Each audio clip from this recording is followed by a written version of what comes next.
All right, deep divers, welcome back. Buckle up because today we're diving headfirst into the world of the Khmer Rouge. This one's going to be intense. It really is. We're going to try to unpack how this regime built an army practically overnight. From scratch, yeah. From scratch. We've got this academic paper, really in-depth stuff that breaks down their recruitment, their training. And their some pretty messed up development techniques, to say the least. Yeah.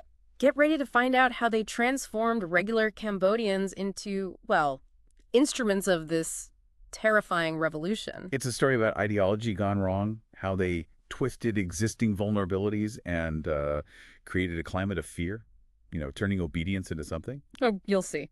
We're going to see how all of that converged in Cambodia in the 70s. It's a lot more than just finding bodies, right? Oh, yeah, way more. This is about creating true believers. Exactly. And our source goes deep into the Khmer Rouge's pre-revolution recruitment tactics. Turns out they were masters at exploiting, well, hardship, existing hardship, that is, right? Think about Cambodia after the Vietnam War, after those American bombing campaigns. Devastated. Devastated, yeah. The country's in ruins. The perfect breeding ground for the Khmer Rouge to swoop in, position themselves as saviors. And they blame the Lon Nol government for all of it. Oh, absolutely. They played on that existing anger, that economic hardship, that desire for revenge that was just simmering. So they basically, weaponized people's desperation. That's a great way to put it. And it was strategic. They targeted the most vulnerable, the poor, the illiterate. The people who had the least. Exactly, the ones who had the least, who felt the resentment towards the urban elite the most. Yeah. And the Khmer Rouge offered them something tempting. A way out. Yeah, like a reset. They promised a utopian society. Total equality, no more injustice. I can see how that would be appealing, especially when you've got nothing left. Oh, absolutely. When you've lost everything. Yeah. That message, it's powerful. And they used Sihanouk, right, King Sihanouk, to gain that trust. Smart move. Remember, Sihanouk had been ousted by Lon Nol, but the Khmer Rouge knew he was still deeply respected by a lot of people. Longing for the past. Yeah. So they promised his return, tapped into that nostalgia. It's like they offered a return to this golden age. But under the surface, there was something way darker going on. Way darker. Our source actually points out how even their early propaganda efforts, simple as they were effective. How so? They used local chiefs, people who were already trusted in their communities, for things like registration, for example. Building on existing trust. Clever. It's all about trust. But, there's this question that lingers. How did they convince people to go to such extremes? That's what I'm wondering. Our source mentions this thing called Hinton's disproportionate revenge theory. What's that about? Have you ever heard of the concept of cum? Cum? No, I don't think so. It's like a deep-seated grudge. Yeah. Just this feeling of injustice that demands a disproportionate response. An eye for an eye, but way more intense. Wow. And that's rooted in Khmer culture. Yeah, deep roots. Hinton argues that cum, this concept, helps explain the sheer brutality that we saw under the Khmer Rouge. So they were manipulating pre-existing cultural norms to turn recruits into, I don't know, instruments of vengeance. Chilling, isn't it? And it gets even more disturbing when we look at their recruitment during the revolution itself. They started focusing on children. Children? Seriously? Oh, yeah. It's like Mao's playbook in China during the Cultural Revolution. But how could they justify that? Using children? They understood that young minds are vulnerable, easy to mold. So they separated them from their families, indoctrinated them in camps, turned them into some of their most brutal soldiers. Wow. So they targeted kids, but aside from children, was there, like, a specific type of person they were after? Well, our source says Pol Pot was very drawn to the illiterate poor. He saw them as, how do I put this, blank slates, ready to be written on. Ripe for indoctrination. Tragically, yeah. So we've got this recruitment pool. Desperation, desire for revenge, and, well, a lack of critical thinking skills. But how did they mold this mass of recruits into, well, soldiers, enforcers? That's where the training and development comes in. And it all starts with dismantling the existing education system. Right, because they saw it as, like, tainted by the old regime. Or cool of the enemy. Corrupted by foreign influence. Not compatible with their vision for a new Cambodia. So what did they do? They wiped it out. Schools destroyed, teachers executed, Western materials gone. A brutal erasure of the past. And in its place, they built something new, something designed to create a generation utterly devoted to, well, Angkor and the revolution. Yes.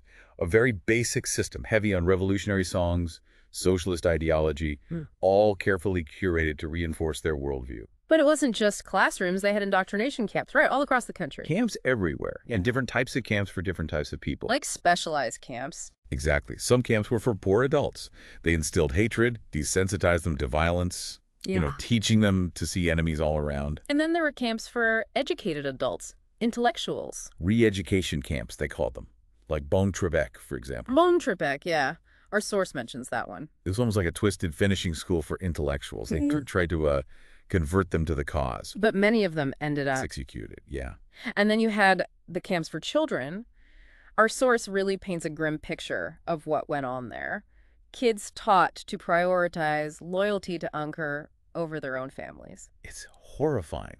Children spying on each other. Yeah. Violence is a normal part of life. They were manufacturing a generation severed from everything they knew. Twisted. So what was the actual curriculum? What were they drilling into these recruits? Well, first and foremost, abolishing individualism. No self-interest, no personal ambition, nothing for yourself. Everything was about the collective. Total selflessness. Or else. Exactly. And they had this whole new revolutionary language filled with jargon, further isolating recruits. Making them dependent on Angkor for meaning. Exactly. You needed their interpretation to navigate this new world. And then there was the class hatred, pounded into them through these intense propaganda sessions. Well, just turning neighbor against neighbor. Exactly. Fueling that desire for revenge, violence as the only path to justice. And they were obsessed with self-reliance, rejecting anything foreign. Even if it meant hardship. The ends justify the means, right? And finally, there was loyalty to Angkor. Angkor, always watching. Angkor was the ultimate authority, above family, above religion, everything. So they had the ideology, but how did they make it stick? How did they embed it into people? A lot of it was practical, hands-on labor, grueling conditions. This was training, but also a way of weeding out the weak. Survival of the fittest, Khmer Rouge style. Yeah, you had to be tough to survive. And remember, they were trying to build this agrarian society, so those practical skills, essential. But it was more than that, right? Absolutely. It was about shaping attitudes, instilling this work ethic that was completely selfless. So backbreaking labor leads to ideological purity. In a way, yeah. You were working for the collective, for Angkor, not yourself. And then there were those autobiographies.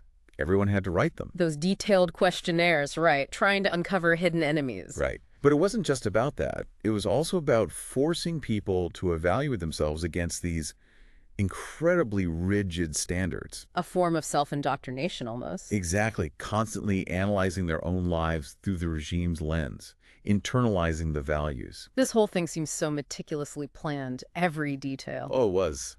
And then there was the school of cruelty. That's a chilling term. It was a core part of their development process. Our source highlights how witnessing and participating in violence desensitized recruits, stripping away their empathy. It was about breaking them down, erasing who they were, rebuilding them in the image of the regime. Dehumanizing for everyone involved. Yeah. It's a testament to human resilience that anyone survived that. But survival often came at a terrible cost. We've talked about the camps, the labor, but what about those public meetings? What purpose did those serve? Well, they were more than just gatherings. They were these carefully orchestrated performances to reinforce conformity. So you had to be seen agreeing, not just agree. Exactly. Yeah. Any hesitation, any doubt, you were marked. And then there were the self-criticism sessions. No escape from scrutiny. Nope. Everything was evaluated. Your work, your relationships, everything. Control. That's what it's all about. Yeah. So we've got this system for turning people into, well, tools of the revolution. But what about the leaders? How did promotion work? At first, it was about merit, about doing your job well. But that shifted. It became all about loyalty and having a clean revolutionary background. So even if you were good at your job, if your past was questionable, You were out. And there were no rewards, no material incentives. It was all about serving Angkor, sacrificing yourself for the collective. So what was the motivation? If it wasn't material, pure ideology. Ideology played a part. Yeah. But it was also about survival. Demonstrating your loyalty to stay safe. A twisted form of self-preservation. Did everyone buy into it? Were there attempts to resist? Fear was their main tool. The threat of punishment, imprisonment, execution, always there. Effective? Were there other methods? They also foster this sense of community, of shared sacrifice. Us versus them. Exactly. They were all in it together, fighting the enemies of the revolution. And they were constantly reminded of the supposed benefits of this new society, this utopia they were building. So fear, propaganda, a manufactured sense of community. What about language? What role did language play in all of this? Language was huge. They created this new revolutionary language, full of jargon and euphemisms, to mask the horror of what they were actually doing. Controlling how people think by controlling the words they use. Exactly. They had specific terms for things, like they called intellectuals new people. New people sounds harmless enough. Right. But it marked them for persecution. And they used words like smashing and purifying to describe, well, violence and murder. Sanitizing the brutality. Exactly, making it easier to swallow. And it's a reminder that language can be weaponized, even today. It's everywhere. Propaganda, misinformation. It's something we need to be aware of. These tactics are still being used all around the world. Absolutely. The lessons of the Khmer Rouge, they're unfortunately still relevant today. But even in this system, there were people who resisted, who held onto their humanity. It makes the story even more tragic. These glimmers of hope, of defiance. Our source doesn't really go into those stories of resistance, but they're out there. They remind us that even in the darkest times, that capacity for courage, for compassion, it can endure. And that's something we should all strive for, to be vigilant, to stand up for what's right, even when it's hard. Because the alternative, well, the Khmer Rouge showed us what that looks like, a world without humanity. Well said. This has been heavy, but important. Exploring the depths of the Khmer Rouge's methods. It's complex, it's disturbing, and it raises important questions about ideology, about power, about the human capacity for good and evil. And we need to learn from it if we want to prevent it from happening again. Absolutely. Okay, deep divers. We're going to shift gears a little now. We'll explore the long-term impact of this regime, the scars on Cambodia, the lessons we can all learn from this dark chapter in history. Meticulously planned, yeah. And then, on top of all that, there was this school of cruelty. We touched on it earlier. It's a horrifying concept. Horrifying, yeah. But absolutely central to their whole development process. Our source really digs into how they used violence, how witnessing it, participating in it, desensitized recruits. It's like they were stripping away any shred of empathy. That's exactly it. It wasn't just about obedience. It was about transforming these people, breaking them down, erasing who they were before, rebuilding them as, well, hardened, obedient tools. Tools of the regime. Dehumanizing for everyone involved. Dehumanizing, yeah. It's amazing that anyone survived that experience at all. But, that survival, it often came with a heavy price. It's hard to even imagine the psychological toll that must have taken on everyone. Absolutely. We talk about the camps, the forced labor, but those public meetings, too, they served more than one purpose. Oh, yeah, for sure. It wasn't just about spreading propaganda, was it? Not even close. It was about performance. Orchestrated to reinforce conformity. You had to show your loyalty publicly. So you couldn't just agree. You had to be seen agreeing. Right. No room for nuance, for individual thought. One wrong look, and you were a target. And then there were the self-criticism and criticism sessions, constant scrutiny. It's like no aspect of life was off limits. Nope, everything was under the microscope. Your work, your relationships, everything. They had to maintain control. It's really incredible how much energy they put into shaping these recruits. Incredible and scary. And by constantly evaluating themselves and others, by striving for this, ideological purity, they were solidifying their commitment to the cause. It was almost like a self-fulfilling prophecy. Exactly. Oh. So we've got this system that's incredibly effective at turning everyday people into tools of the revolution. But what about those who rose through the ranks, the leaders? Yeah, what happened to the people who did everything right, the good revolutionaries? That's where we see things shift a little. At first, promotion was based on merit, doing your job well. But that changed. It changed. To what? It became all about loyalty and having a clean revolutionary background. So even if you were competent, if there were doubts about your past or your commitment, you were done. And there were no rewards for your efforts either. No fancy houses, no money, nothing. Nothing material. So what was the motivation, if it wasn't material? Pure ideology. Ideology was part of it, for sure. But it was also about survival. Demonstrating your loyalty was the best way to stay alive. It's a twisted kind of self-preservation, isn't it? Did everyone buy into it, though? Were there people who tried to resist? How did the Khmer Rouge handle that? Well, fear was a big motivator. The threat of punishment, imprisonment, or even execution It was always looming. Effective, for sure. But were there any, I don't know, more subtle methods? They were good at fostering a sense of community, like a shared sacrifice. Like an us versus them mentality. Precisely. They were all in this together, Yeah. fighting the enemies of the revolution, fighting the old ways. And they were constantly being told about the benefits of this new society, this utopia they were all working towards. So a mix of fear, propaganda, and a sense of belonging, I guess. Yeah, twisted belonging. And we can't forget the role of language in all this. Oh, right. They had their own vocabulary, didn't they? Language was a huge tool for the Khmer Rouge. They created this whole new way of speaking full of jargon, euphemisms. Designed to, mask the reality of what was going on? Exactly. They were really good at manipulating language to hide the horror of their actions. For example, did you know they called intellectuals new people? New people. Sounds Yeah. almost positive. Right. But in reality, it marked them for persecution.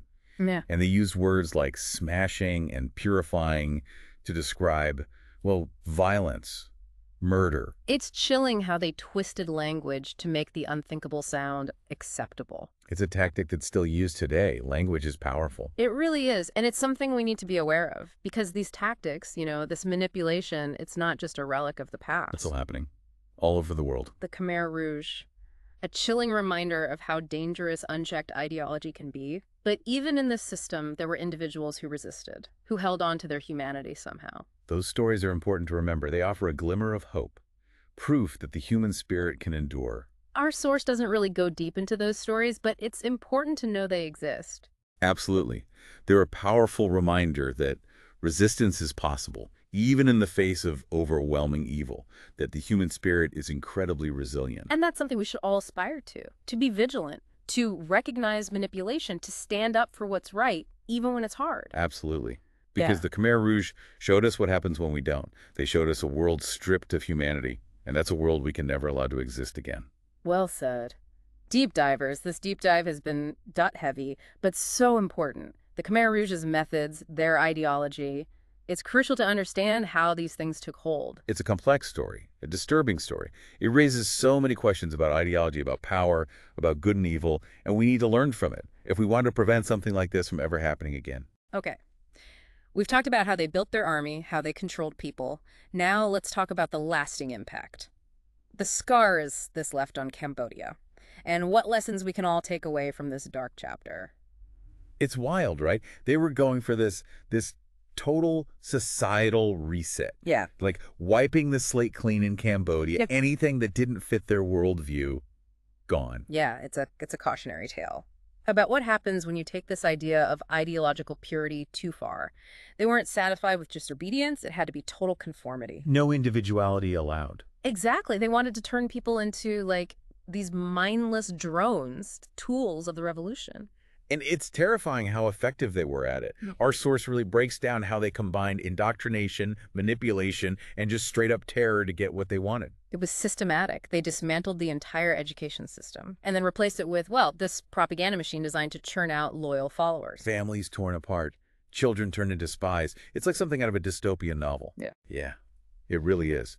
And the way they twisted these traditional concepts, things like self-reliance and loyalty, it's messed up. What do you mean?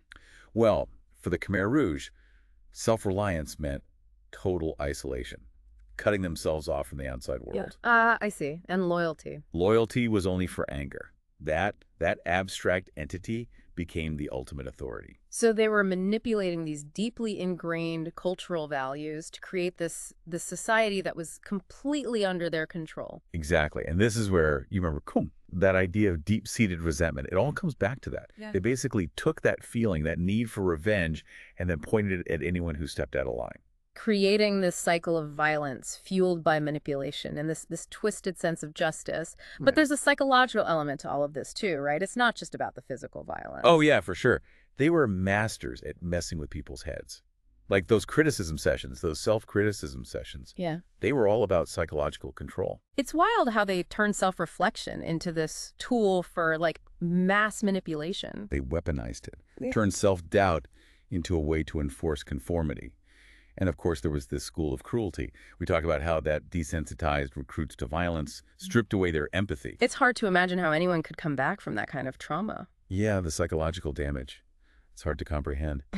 But remember those stories of resistance, those individuals who somehow held on to their humanity. It's incredible, right? That even in that darkness, there were these flickers of hope. It's a testament to the strength of the human spirit. Mm. A reminder that even when things seem impossible, resistance is possible. And that's what we have to remember.